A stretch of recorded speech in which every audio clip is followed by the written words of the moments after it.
Bible సమయం గంభీర సమయం వచన పరంపర ధ్యానాంశ సమయం. బైబిల్ సమయం గంభీర సమయం దైవ సన్నిధికి అనుబంధ సమయం. బైబిల్ సమయం, బైబిల్ సమయం, బైబిల్ సమయం, బైబిల్ సమయం.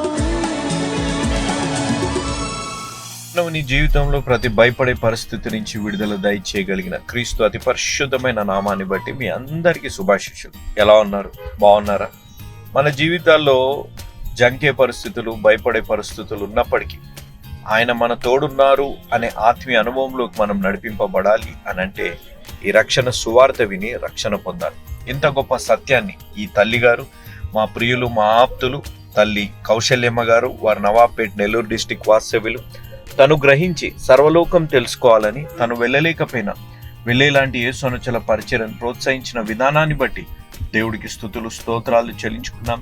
తల్లి గారి కొరకే, తన ఆరోగ్యం కొరకే ప్రత్యేకంగా ప్రార్థిస్తాం. తనకున్న గొప్ప ఉద్దేశం, తను రక్షింపబడింది, అనేకులు రక్షింపబడాలి, అనేకులు ఈ సత్యాన్ని గ్రహించాలనే గొప్ప ఉద్దేశంతో చేసిన సహాయాన్ని బట్టి తల్లిగారి కొరకు ప్రత్యేకంగా ప్రార్థిస్తాం. కృపా సత్య సంపూర్ణుడైన దేవ, జీవం కలిగిన మా దేవ, మీ పరిశుద్ధ పాదాల దగ్గరికి తల్లిగారు కౌశల్యమ్మ గారిని తీసుకొని వస్తున్నాం. అమ్మగారికి ఉన్న అనారోగ్యంలో మీరు ఆరోగ్యాన్ని దయచేయండి. అనారోగ్యాన్ని ఆరోగ్యంగా మార్చగలిగిన దేవుడివి, స్వస్థత దయచేయగలిగిన దేవుడు మీరు ఒక్కరే ప్రవ్వా. మీరు గొప్ప కార్యం చేసి అమ్మగారిని స్వస్థపరచమని మేము బ్రతిమలాడుతున్నాం. అమ్మగారిని, తన కుటుంబాన్ని మీరు నిండుగా మెండుగా దీవించమని మేము వేడుకుంటున్నాం. ఈ కుటుంబానికి ఈరోజు వాక్యం వింటున్న బిడ్డలకి, వాక్యం విని రక్షణ తీర్మానం తీసుకోబోతున్న బిడ్డలకి మీ ద్వారా ప్రేరేపింపబడి ఇస్తున్న వాగ్దానము, ఆజ్ఞ, సూక్తి తండ్రి, మీ హృదయములు జంకనీయకుడి, భయపడకుడి. ద్వితీయోపదేశకాండం 20:3 ఆజ్ఞ, విగ్రహారాధకులై యుండకుడి. కొరింథీయులకు రాసిన మొదటి పత్రిక 10:7 సూక్తి, ఆట కోసం నియమాలు, నియమాల కోసం ఆట కాదు. The game is played not to protect the rules, rather the rules are made to protect the game.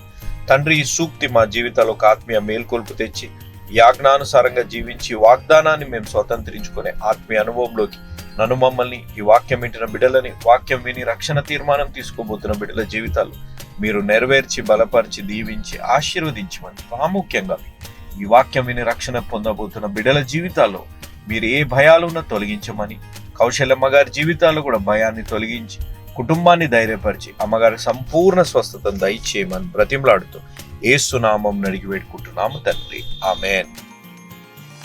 Praise the lord. ఎలా ఉన్నారమ్మా? ఎలా ఉన్నారు బాబు? మీ యొక్క కుటుంబ జీవితాలలో శాంతి సమాధానంతో గడిచింది అనేది నా యొక్క ఉద్దేశం. మీ ఆరోగ్యాలు బాగుగా ఉన్నాయి అనేది నా ఉద్దేశం. కుటుంబంలో అందరు సభ్యులు బాగా ఉన్నారా? మన ఇంట్లో ఎవరికైనా యాక్సిడెంట్స్ జరిగాయా? ఏ రీతిగా ఉన్నారమ్మా? ఏ రీతిగా ఉన్నారు బాబు? మీ ఆరోగ్యాల గురించి పదే పదే ప్రార్థన చేస్తున్నాం. మీరు ఎంతగా బాగుగా ఉంటే అంతగా కార్యక్రమం జరగడానికి అవకాశం ఉంది. మొట్టమొదటిగా మేము ప్రభు వారి మీద ఆధారపడ్డాం, తదుపరి మీ మీద ఆధారపడ్డాం అనే సత్యాన్ని మీరెన్నడూ మర్చిపోవద్దు. ఇంతవరకు ఈ పరిచర్యకు సహాయపడుతున్న బిడ్డలందరికీ నా ప్రత్యేక వందనాలు. దేవుడు మిమ్మలను నిండారుగా దీవించును కాక. మీకు మేమేమీ ఇవ్వలేము, కానీ ఒక సంగతి, మీ కొరకు ప్రార్థన చేసే ఒక బలమైన యేసు అనుచరుల ప్రార్థనా బృందం ఉంది అనే సత్యాన్ని మీరు మర్చిపోవద్దు. పరమగీతము 6:4 నేను చదువుతున్నాను. నా సఖీ, నీవు తిర్సా పట్టణం వలె సుందరమైన దానవు, యెరూషలేమంతా సౌందర్యవంతురాలు, టెక్కుముల నెత్తిన సైన్యము వలె భయమో పుట్టించుదాను. నా సఖీ, నీవు తిర్సా పట్టణం వలె సుందరమైన దానవు. తిర్సా అనే మాట గూర్చి నేను చెప్పాను అండి. ఆమె సుందరమైనది, ఆమె యెరూషలేము వలె సౌందర్యవంతురాలు అనే విషయాన్ని గత పాఠంలో నేను చెప్పాను. మూడవ విషయం ఏమిటనగా, టెక్కుముల నెత్తిన సైన్యము వలె భయము పుట్టించుదానవు. టెక్కెములు అనగా జయాన్ని చూపించే జెండాలు అని చెప్పాను. టెక్కుమలనెత్తిన అనగా జెండాలు ఎత్తిన అని అర్థం. జెండాలు ఎత్తుట వలన ఆ జెండాలు అందరికీ కనబడతాయి. అదే రీతిగా మన వ్యక్తిగత జీవితము అందరికీ కనబడే రీతిగా అనగా మాదిరికరంగా జీవించాలి అని మనం నేర్చుకోవాలి. ప్రియులరా, బోధించే వారంగానే ఉండకూడదు, బోధించేది జీవించాలి. మనం విశ్వాసులము అని చెప్పుకుంటే సంఘం యొక్క 4 గోడల మధ్య కాదు. ఒక జెండాను ఎత్తాము అని అంటే ఆ జెండా అందరికీ కనబడుతుంది. అవును, మన యొక్క జీవితాలు అనేకులకు ఆశీర్వాదకరంగా ఉండాలి అని ప్రభు పేరట నేను మనవి చేస్తున్నాను. మన వ్యక్తిగత జీవితాలు అనేకులకు ఆశీర్వాదకరంగా ఉండాలి. మన కుటుంబ జీవితాలు అనేకులకు ఆశీర్వాదకరంగా ఉండాలి. మన సంఘ జీవితాలు అనేకులకు ఆశీర్వాదకరంగా ఉండాలి. ఒక మాట చెప్పి దీన్ని నేను ముగిస్తానండి. మనకు అన్నీ మంచి జరిగినప్పుడే ఆశీర్వాదకరంగా ఉండడం కాదు. మన శ్రమలలో, మన కష్టాలలో, మన నష్టాలలో కూడా మనము మాదిరి కనబర్చినప్పుడు అనేకులు దీవించబడతారు అనే విషయాన్ని నేను జ్ఞాపకం చేస్తున్నాను. ఈ విధంగా జయము పొంది జై జెండాలు ఎత్తిన సంఘమును చూడగానే లోకానికి, సాతానుకు భయం కలుగుతుంది. ఇక్కడ రాయబడిన మాట ఏమిటి? టెక్కెములు నెత్తిన సైన్యము వలె భయము పుట్టించుదానవు. అవును, మన యొక్క వ్యక్తిగత, కుటుంబ, సంఘ జీవితాల ద్వారా సాతానుని వణికించాలి అని దేవుని యొక్క వాక్యం సెలవిస్తుంది. ఈ సమయంలో ఆ రీతిగా జీవించటానికి తీర్మానం చేసుకునే వాళ్ళని ప్రభు పక్షంగా నేను మనవి చేస్తూ ఉన్నాను. 5వ వచనం, నీ కనుదృష్టి నా మీద ఉంచుకును, అది నన్ను వశపరుచుకును. నీ తల వెంట్రుకలు గిలాదు పర్వతం మీది మేకల మందలను పోలియున్నవి. నీ కనుదృష్టి నా మీద ఉంచుకము అంటున్నాడేమిటి ప్రియుడు? అదొక రీతిగా ఉంది కదూ. నీవు నీ కనుదృష్టిని నా మీద ఉంచితే నీవు నన్ను వశపరుచుకుంటావు అని మనం గ్రహించాలి. అవును, మన యొక్క జీవితాలలో హృదయపూర్వకంగా ఏది అడిగినా ఆ ప్రియ ప్రభు ఇస్తారు అనే సత్యాన్ని నేను జ్ఞాపకం చేస్తున్నాను. మనము అడిగినప్పుడు, మనము ప్రార్థన చేసినప్పుడు తాత్కాలికంగా అది మనకు దొరకదు అన్నట్టుగా ఉంటుంది. నా ప్రియులరా, ఈ సత్యాన్ని మనం గ్రహించాలి. నీవు ఏది అడిగినా ఆ ప్రియ ప్రభు తప్పనిసరిగా ఆయన దయచేస్తారు. ఇఫ్ నాట్ టుడే, టుమారో, ఈరోజు కాకపోతే రేపు నా ప్రభు ఇస్తారు అనే ధీమా మన యొక్క జీవితాల్లో ఉండాలి అని ప్రభు పక్షంగా నేను మనవి చేస్తూ ఉన్నాను. నీ తల వెంట్రుకలు గిలాదు పర్వతం మీది మేకల మందలను పోలినవి. తల వెంట్రుకలు అనే మాట నేను ఎప్పుడైతే అన్నానో చాలామంది స్త్రీలు సంతోషిస్తూ ఉంటారు. ఎందుకనగా ఆడవాళ్ళకి తల వెంట్రుకలు అంటే చాలా ఇష్టం. ఆడవాళ్ళు తల వెంట్రుకలకు తీసుకున్నంత శ్రద్ధ మరి దేనికి తీసుకోరేమో అనిపిస్తుంది. ఎందుకు? తల వెంట్రుకలు బాగా ఉంటే స్త్రీకి ఘనత పెరుగుతుంది. తల వెంట్రుకలు పెంచుకోవడం అనేది స్త్రీలకే కాదు, పురుషులకు కూడా ఉంటుంది. ఈనాడు చాలామంది గుండు కొట్టించుకుంటారు అనుకోండి, that is a different issue. కాలం మారే కొలిది ఫ్యాషన్లు కూడా మారుతూ ఉన్నాయి. బైబిల్ ప్రకారం వెంట్రుకలు అనేవి ఘనతను సూచిస్తున్నాయి అనే విషయాన్ని జ్ఞాపకం చేస్తున్నాను.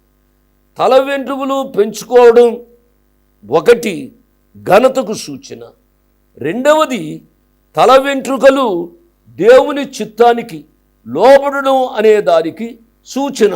నెంబర్ 2. నెంబర్ 3 ఏమంటున్నాడు? నీ తల వెంట్రుకలు గిలాదు పర్వతం మీది మేకల మందను పోలి ఉన్నవి. గిలాదు పర్వతము అనేది స్వస్థతకు సూచన. నా ప్రియులరా, గమనించాలి. 3 విషయాలు నేను చెప్పాను తల వెంట్రుకల ద్వారా.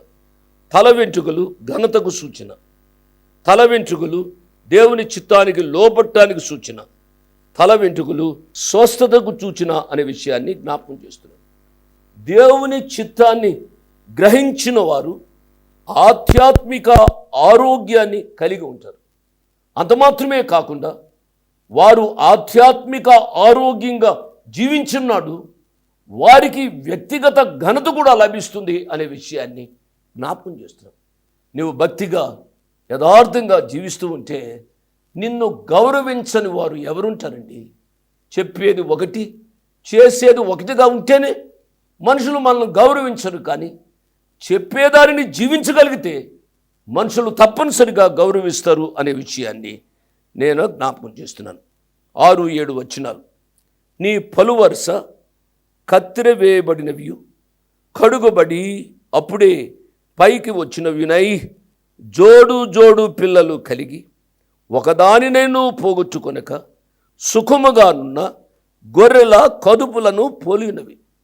నీ ముసుగు గుండా నీ కణతలు విచ్చిన దాడిమ ఫలము వలె అగుపడుచున్నవి. ఈ 6-7 వచనాలు చదువుతున్నప్పుడు ఇవి ఎప్పుడో విన్నట్టుగా ఉన్నాయి అని అనిపిస్తుంది కదూ.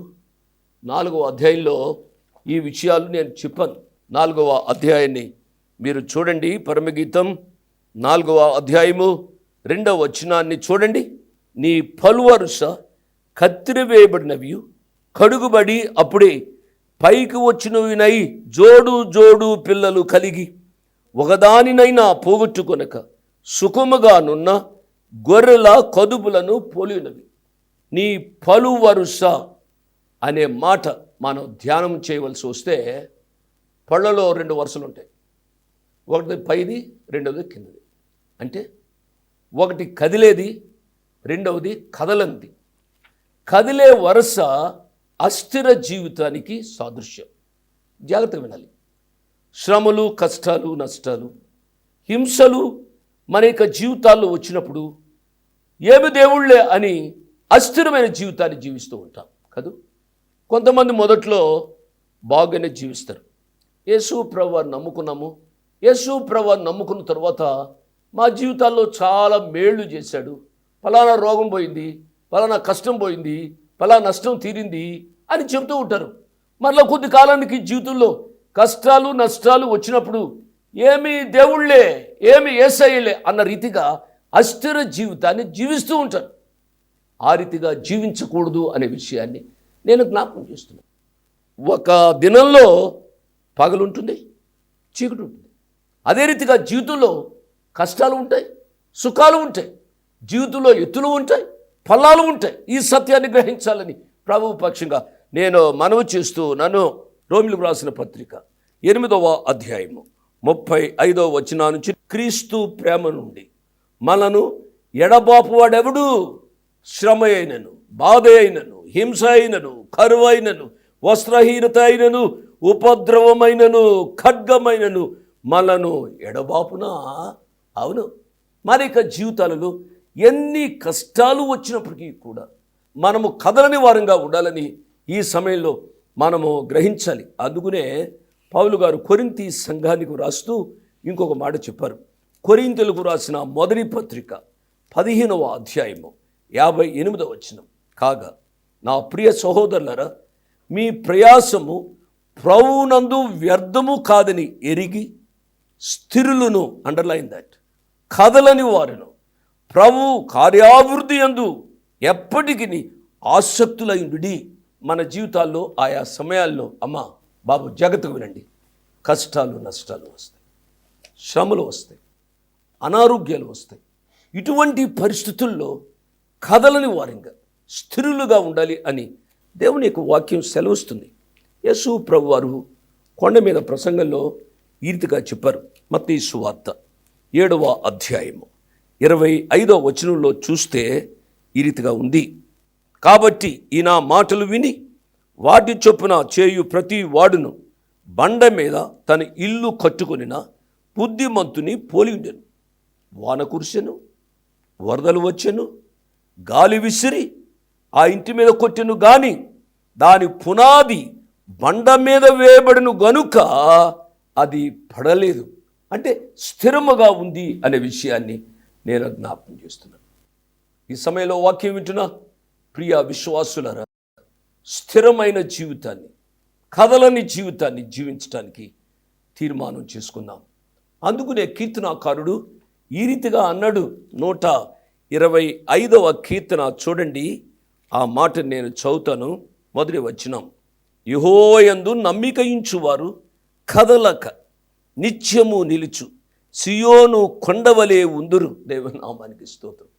కదలని వారంగా ఉండడానికి ఈ సమయంలో తీర్మానం చేసుకుందాం. ఈ పరిచయం ద్వారా మనం నేర్చుకోవాల్సింది ఏమిటి అనగా, కదలని స్థిరులుగా ఉండే అనుభవంలోనికి రావాలని నేను ప్రత్యేకముగా మనవి చేస్తూ ఉన్నాను. నీ పలువరుస కత్తెరవేయబడినవి కడుగుబడి అప్పుడే పైకి వచ్చినవినై జోడు జోడు పిల్లలు కలిగి ఒకదానినైనను పోగొట్టుకొనక. నీ పలువరుస కత్తెరవేయబడినట్లుగా కనబడుతుంది. అంత మాత్రమే కాకుండా అది కడగబడినట్లుగా ఉంది. కడగబడుట అనే దానిలో మనం నేర్చుకోవాల్సింది ఏమిటనగా, ఒక విశ్వాసిక జీవితము పరిశుద్ధమైన జీవితంగా ఉండాలి. అంతేకాదు, ఎందుచేతనంటే నేను పరిశుద్ధుడను, మీరు కూడా పరిశుద్ధులుగా ఉండాలి అని దేవుని యొక్క వాక్యం సెలవిస్తుంది. మన పలువరుస కత్తిరివేయబడాలి, మన పలువరుస కడగబడాలి. ఇది కత్తిరివేయబడి కడుగబడిన అనుభవం కలిగి ఉంటే ప్రియులరా, మన జీవితాలలో ప్రభువారిని లోకానికి చూపించవచ్చు అనే విషయాన్ని జ్ఞాపకం చేస్తున్నాను. ఒక మాట చెప్పి ఈ భాగాన్ని నేను ముగిస్తాను అండి. దేని చేత మనము కడుగుబడతామండి? దేవుని వాక్యమనే జలము చేత మనం కడుగుబడాలి. అవును, మన యొక్క జీవితాలలో దేవుని వాక్యం ఎంతగా పనిచేస్తుందో అంత శుభ్రముగా జీవించడానికి అవకాశం ఉంది. దేవుని వాక్యం ప్రియులరా, ఇది నా వాక్యం కాదు. టీవీలో మాట్లాడేవాళ్ళు ఎంత గొప్పవాళ్ళైనా వారి మాటలు కాదు, వారిని ప్రదర్శించుకోవడానికి కాదు నా ప్రియులరా. ఇది దేవుని వాక్యం, దేవుని నోట నుంచి వచ్చే వాక్కు అనే సత్యాన్ని గమనించాలి.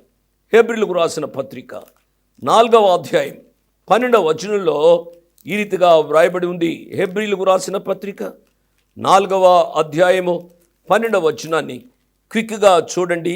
ఈ రీతిగా ఉంది. ఎందుకనగా, దేవుని వాక్యం సజీవమై బలము గలదై రెండొంచులు గల ఎటువంటి ఖడ్గము కంటెను వాడిగా ఉండి ప్రాణాత్మలను కీళ్లను మూలుగను విభజించున్నంత మటుకు దూరుచు హృదయం యొక్క తలంపులను ఆలోచనలను శోధించుచున్నది. దేవుని నామానికి స్తోత్రం. ఈ పవిత్రమైన వాక్యాన్ని నీకెప్పుడు సమయం ఉంటే అప్పుడు చదవాలి అని ప్రత్యేకంగా నేను మనవి చేస్తున్నాను. ఎంతగా దేవుని వాక్యాన్ని చదువుతామో అంతగా మన జీవితాన్ని పరిశుభ్రముగా చేసుకోవడానికి అవకాశం ఉంటుంది నా పిల్లలు. ఇది దేవుని యొక్క వాక్యము, సజీవమైన వాక్యం. దేవుని వాక్యము సజీవమైన వాక్యం మాత్రమే కాకుండా ఇది నిత్య వాక్యము, నిలిచే వాక్యం. పేతురు గారు రాసిన మొదటి పత్రిక 1వ అధ్యాయము 24వ వచనం 2. మూడవది ఏమిటి అనగా, ఇది జీవవాక్యం, జీవించే వాక్యం, మనను జీవింపచేయు వాక్యం. ఫిలిప్పీయులకు రాసిన పత్రిక 2వ అధ్యాయము 16వ వచనం. ఇది సజీవమైన దేవుని వాక్యం, ఇది నిత్యవాక్యం, ఇది సత్యవాక్యం, ఇది జీవవాక్యం. ఫిలిప్పీయులకు రాసిన పత్రిక 2వ అధ్యాయం 16వ వచనం. 5వది, ఇది శక్తిగల వాక్యం. దేవుని నామానికి స్తోత్రం. దీనిని చదవడం ద్వారా మన యొక్క జీవితాల్లో శక్తి ఇవ్వబడుతుంది. ఆధ్యాత్మికంగా బలహీనమైన మన యొక్క జీవితాలలో దేవుని యొక్క బలాన్ని పొందాలి అనగా ఈ వాక్యాన్ని దినదినము చదువుతూ ఉండాలి అని నేను మనవి చేస్తూ ఉన్నా. 6వది, ఇది విశ్వాస వాక్యం. ఈ వాక్యం చదవడం ద్వారా మన యొక్క జీవితాలలో విశ్వాసము అభివృద్ధి పొందుతుంది. రోమీయులకు రాసిన పత్రిక 10వ అధ్యాయము 8వ వచనం. 7వ సత్యం ఏమిటనగా, ఇది రక్షణనిచ్చే వాక్యం. అపోస్తుల కార్యముల గ్రంథం 13వ అధ్యాయము 25వ వచనం. నీ పలువరుస కడుగుబడి అప్పుడే పైకి వచ్చినట్లుగా ఉంది. ఈ పళ్ళు వయసు పెరిగే కొలది అవి గట్టిపడుతూ ఉంటాయి, అవి పెరుగుతూ ఉంటాయి. ప్రియులరా. అదే రీతిగా దేవుని బిడ్డలు వారి యొక్క విశ్వాస జీవితంలో పెరుగుతూ ఉండాలి అనే విషయాన్ని నేను జ్ఞాపకం చేస్తూ ఉన్నాను. ఇక్కడ రాయబడిన మాట ఏమిటి అనగా, నీ పలు వరుస కత్తిరివేయబడింది, కడుగుబడింది, అప్పుడే పైకి వచ్చినట్లుగా ఉంది. జోడు జోడు పిల్లలు కలిగి ఒకదానిను పోగొట్టుకొనక సుఖముగా ఉన్న గొర్రెల కదుపులను పోలినవి. గొర్రెల కదుపులు అని అంటే గొర్రెల సమూహాలు. గొర్రెలు వెళుతున్నప్పుడు మనం చూస్తూ ఉంటాం కదా, ఎంత ఐక్యతగా వెళ్తాయండి, ఎంత క్రమశిక్షణలో వెళుతూ ఉంటాయండి. అవును, మన యొక్క జీవితాలలో ఐక్యత ఉండాలి.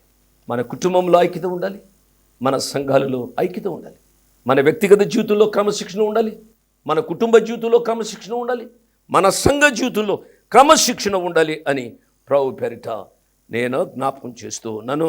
7వ వచనం, నీ ముసుగు గుండా నీ కణతలు విచ్చిన దాడిమ ఫలము వలె అగుపడుచున్నవి. ప్రియులరా, ఆ రోజున నేను చెప్పినప్పుడు అనగా 4వ అధ్యాయాన్ని ధ్యానం చేస్తూ ఉన్నప్పుడు నేను చెప్పినప్పుడు నేను దానిమ్మ పండును కూడా తీసుకుని వచ్చాను.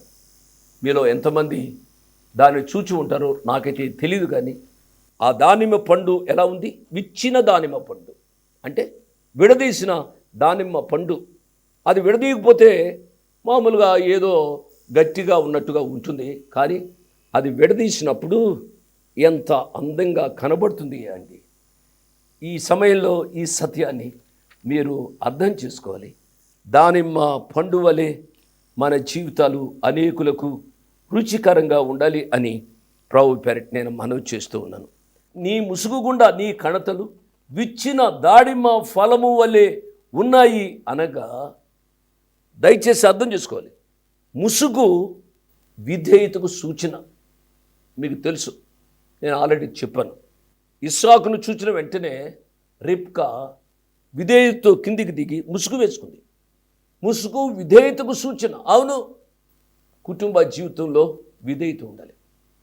భార్య భర్తకు విధేయురాలుగా ఉండాలి. బిడ్డలు తల్లిదండ్రులకు విధేయులుగా ఉండాలి. సంఘంలో సంఘ కాపరికి సంఘ సభ్యులు విధేయులుగా ఉండాలి. వీటన్నిటికంటే మనం అందరము యేసు ప్రభు వారికి విధేయులుగా ఉండాలి అని నేను మనవి చేస్తున్నాను. నీ ముసుగు గుండా నీ కణతలు ఏ రీతిగా ఉన్నాయి? విచ్చిన దాడిమ ఫలము వలె అగుపడుచున్నవి. నేను ముగిస్తున్నాను. ఈ దానిమ్మ పండు ద్వారా మనం నేర్చుకోవాల్సిన సత్యాలు, నెంబర్ 1, అవి అందంగా ఉంటాయి. నెంబర్ 2, రుచిగా ఉంటాయి. నెంబర్ 3, ఆరోగ్యాన్ని కలుగు చేస్తాయి. అవును, మన జీవితాల్లో కూడా నేర్చుకోవాల్సింది అందంగా ఉండాలి అనగా మన సౌందర్యము, మన వ్యక్తిగత జీవితం అనేకులకు ఆశీర్వాదకరంగా ఉండాలి. నెంబర్ 1. నెంబర్ 2, రుచిగా ఉండాలి అనగా యెహోవా యందు భయభక్తులు కలిగి ఉండడం ద్వారా ఆ రుచి అనేది తెలుస్తుంది. నెంబర్ 3, మంచి ఆరోగ్యం కలిగి ఉండాలి. సాతానుడు మన జీవితాల్లో ఎటువంటి తొందర కలుగు చేసినా ఆ సాతానిక కుయుక్తికి లోబడకుండా ఆరోగ్యవంతులుగా జీవించే అనుభవం కలిగి ఉండాలి. అటువంటి తీర్మానములు సమయంలో వాక్యం విన్న ప్రతి బిడ్డకు పరిశుద్ధాత్మ దేవుడు అనుగ్రహించును కాదు. ప్రైజ్ లార్డ్ అన్న. ప్రైజ్ లార్డ్ అమ్మా. కానీ ఏంటి ఇంత ఆవేశంగా ఉన్నావు? ప్రైజ్ లార్డ్ బాగానే చెప్పావు, కానీ బైబిల్ పరిశుద్ధ గ్రంథం అని కదా అన్న, అందరు బూతు గ్రంథం అని అంటున్నారన్న. బూతు గ్రంథం అని ఎందుకు అంటున్నారు తెలుసా అమ్మా నీకు? పరమగీత పుస్తకం వల్ల అంటున్నారన్న. కరెక్టే అమ్మా, అంటున్నారు. నువ్వు చదివావా పరమగీతం? లేదన్నా. పూతు గ్రంథము అని అంటున్నారు. మగవాళ్ళు కూడా చదవలేరు అని అంటున్నారు. విమర్శకి ప్రతి విమర్శ ఇస్తే మనం యేసు అనుచరులం కాదు. కాబట్టి యేసు అనుచరులుగా జీవిస్తున్న మనము ముందుగా వాక్య జ్ఞానాన్ని సంపాదిస్తే దేవుడి ప్రేమ ఎంత గొప్పదో మనకు తెలుస్తుంది. కాబట్టి యేసు అనుచరులుగా ఈ పరమగీత ధ్యానాలు చదవకుండా దాని మీద కోపం తెచ్చేసుకొని విమర్శకి ప్రతి విమర్శ చేయడానికి ముందుగా పరమగీత ధ్యానాల విషయంలో యేసు అనుచరులుగా ఒక పరిష్కారంతో వచ్చాం. ఒక అద్భుతమైన పరిష్కారం, అదేంటో తెలుసా? సర్ప్రైజ్. పరమగీత వచనం వెంబడి వచ్చిన ధ్యానాలు. ఎవరైతే బూతు పుస్తకం అని దీన్ని అంటున్నారో వారికి ఏదో మేము జవాబు చెప్పేసేయాలని కాదు, కానీ వారు బూతు పుస్తకం అంటున్నారు. ఎందుకు? తమ్ముడు గారు చెప్పిన రీతిగా చదవలేదు కాబట్టి వారు చదివి అర్థం చేసుకోవాలి. ఈ పరమగీత ధ్యానంలో ఉన్న అద్భుతమైన ఆధ్యాత్మిక సత్యాలు నాన్నగారు రాసి స్వహస్తాలతో రాసిన ఈ పుస్తకాన్ని మీరు తీసి చదువుడు ద్వారా ఎవరైతే బూతు పుస్తకం అంటున్నారో వారికి కనులు తెరుచుకునే రీతిగా నాన్నగారు రాశారు. కాబట్టి చదవకుండా మనం కామెంట్ చేస్తానికి బదులుగా మరి పరమగీతం అనే బుక్ మీరు తీసుకొని క్రైస్తవులు క్రైస్తవేతరులు ఈ బుక్ ఆర్డర్ చేసి చదివిన తర్వాత దీంట్లో ఉన్న ప్రేమ అనురాగము ప్రత్యేకంగా యవనస్తులకు వివాహమైన వారికి ఈ బుక్ ఎంతగానో దీవెనకరంగా ఉంటుందని మరి యేసు అనుచరులుగా ఈ బుక్ని మీకు అందిస్తున్నాం. కేవలం ఈ బుక్ 4 అధ్యాయులే 370 పేజీలు వచ్చింది. కాబట్టి యవనస్తులైన పెళ్ళైన వారైనా వృద్ధులైన ఈ బుక్ చదవండి. దీంట్లో ఉన్న మాధుర్యాన్ని తెలుసుకోండి. విమర్శకి ప్రతి విమర్శ కాకుండా కేవలం దేవుని ప్రేమ ఎంత గొప్పగా వివరింపబడ్డది పరమగీతంలో అనేది మీరు తెలుసుకోండి. ప్రాముఖ్యంగా సేవకులుగా విశ్వాసులుగా మీరు ఈ బుక్ తెప్పించుకోవాలి అనేది మా మనవి. ఈ బుక్ ఖరీదు ఎంత అనే వివరాలు కిందున్న ఫోన్ నెంబర్లకు మీరు ఫోన్ చేసి కనుక్కోండి. ప్రేమ అనే దాని మీద 12 నెలలు సంపూర్ణంగా ఉండేటట్టు ప్రేమ అనే క్యాలెండర్ మీద వేసాం. కాబట్టి విమర్శల కంటే ప్రేమ మీద వివాహాన్ని కట్టుకునే దాని మీద ఎక్కువగా మనం కేంద్రితం అయితే మంచిది. తమ్ముడు, అయితే నువ్వు చెప్పిన దానికి ఇప్పుడు క్రిస్మస్ వచ్చేస్తుంది. ఎలాగన్నా క్రిస్మస్ గిఫ్ట్ కింద న్యూ ఇయర్ గిఫ్ట్ కింద పరమగీత బుక్ క్యాలెండర్ మనం ఇవ్వచ్చు అనమాట. డెఫినెట్గా భార్య భర్తకి ఇవ్వచ్చు, భర్త భార్యకి ఇవ్వచ్చు. ఇద్దరు కలిసి చదివితే వివాహము తప్పనిసరిగా కట్టబడుతుంది. మీ తోబుట్టులు కూడా ఈ బుక్ ఇవ్వచ్చు. క్రైస్తవేతరులకి ఎవరికైనా దేవుని ప్రేమ చెప్పడానికి అనయ్య ఈ బుక్ వస్తుంది. వండర్ఫుల్. సో మొట్టమొదటిగా చెల్లి ఎంత ఆవేశంతో వచ్చి ప్రశ్న అడిగింది కాబట్టి ఈ బుక్ని అన్నదమ్ములముగా మరి చెల్లికి ప్రజెంట్ చేద్దాం. చెల్లి చదివి దీంట్లో ఉన్న ప్రేమ అనురాగం తెలుసుకోవాలని మా ప్రార్థన. థ్యాంక్ యూ అన్న. తమ్ముళ్ళు చెల్లెళ్ళు ప్రత్యేకంగా జాగ్రత్తగా ఉన్నాడు. ఈ బుక్ స్టాక్ ఉన్నంత వరకు లోపల మీరు ఆర్డర్ చేసేసుకోవాలి. ఎందుకంటే ఎంతో ఫాస్ట్గా పోతుంది ఇది ఈ పరమగీత ధ్యానాలు. కాబట్టి స్టాక్ ఉన్నప్పుడే ఆర్డర్ చేసుకోండి. ఇమ్మీడియట్గా ఈ నెంబర్స్కి కాల్ చేసి మీ కాపీని మీరు ఆర్డర్ చేసుకోండి. ఎప్పుడైతే వాక్యాన్ని మీరు బోధిస్తారో వివాహాలు కట్టబడతాయి, కుటుంబాలలో ప్రేమ వస్తుంది. క్రైస్తవేతరులకి మీరు జవాబిచ్చే ఆత్మీయ స్థితిలో ఉంటారు. కాబట్టి అన్నయ్య గారు చెప్పినట్టు స్టాక్ కాకమునిపే తెప్పించుకోండి. చెల్లెమా, నువ్వు కూడా మీ చుట్టాలకి వాళ్ళకి చెప్పండి. నువ్వు నీ భర్త ఇద్దరు కలిసి బుక్ చదవండి. దేవుడు మీ వివాహ జీవితాన్ని కట్టునుగాక, నీ కోపాన్ని తగ్గించునుగాక. Praise the Lord. మీ ముందుకు రావడానికి ఒక ప్రాముఖ్యమైన కారణం, మేము ఈ టీవీ పరిచర్యని ఎందుకు ప్రారంభించాం. ప్రాముఖ్యంగా తండ్రి అయిన నాన్నగారు, కీర్తిశేషులైన నాన్నగారు జోష్ అన్నగారు ఎందుకు ప్రారంభించారు అనేది వారి మాటల్లోనే విందాం. ఈ కార్యక్రమాన్ని నిర్వహించడానికి నేను ఎంతో ధైర్యం చేశాను అనే విషయాన్ని జ్ఞాపకం చేస్తున్నాను. డబ్బుండి కార్యక్రమాన్ని ప్రారంభించలేదు. నన్ను రక్షించి ఇంతవరకు పిలిచిన ప్రభు ఉన్నారు అని, తదుపరి విశ్వాసులైన మీరు ఉన్నారు అనే ధైర్యంతో ఈ కార్యక్రమాన్ని కొనసాగిస్తున్నాం. విన్నారు కదా, నాన్నగారు ఏ ధైర్యమైతే వారు చేసి టీవీ కార్యక్రమాలని ప్రారంభించారు. మన రక్షకుడైన యేసు ఉన్నారని, విశ్వాసులైన మీరు ఉన్నారనే ధైర్యంతోనే ఈ టీవీ కార్యక్రమాలని మేము కొనసాగిస్తున్నాం గత సంవత్సరాలుగా. ఇక ముందు కూడా మేము కొనసాగించాలి అని అంటే మీలో విశ్వాసులైన మీరు, ప్రేరేపింపబడ్డ వారు మీరు, వచనం వెంబడి వచ్చిన ధ్యానాలు జోషన్న గారివి, పాయింట్ వైజ్ ధ్యానాలు జాన్ స్పర్జన్ గారివి, హీరోస్ ఆఫ్ ది బైబిల్ అనే సిరీస్ ధ్యానాలు భక్త్ సింగ్ నావి కొనసాగేటట్టు మీరు ప్రేరేపింపబడితే, మీరు సహాయం చేసి మీరు నేరుగా నాతోని మాట్లాడవచ్చు. నాతో మాట్లాడి మాకు సహాయం చేయాలనేది నా మనవి. కాబట్టి మీరందరూ ఏ భారమైతే, సేవా భారమైతే నాన్నగారు గత 40 సంవత్సరాలుగా ముందుకు కొనసాగించారు, ఇప్పుడు యవనస్తులమైన మా అన్నగారు జాన్ స్పర్జన్ గారు మాపై ఉంది. కాబట్టి మీరు కూడా ఏ విధంగా నాన్నగారిని అయితే ప్రోత్సహించారు, నాన్నగారిని ఆదరించారు, మమ్మల్ని కూడా ఆ విధంగానే ప్రోత్సహించి ఆదరిస్తారని నమ్ముచు సెలవు తీసుకుంటున్నాను. దేవుడు మిమ్మల్ని దీవించి ఆశీర్వదించునుగాక. ఆమేన్.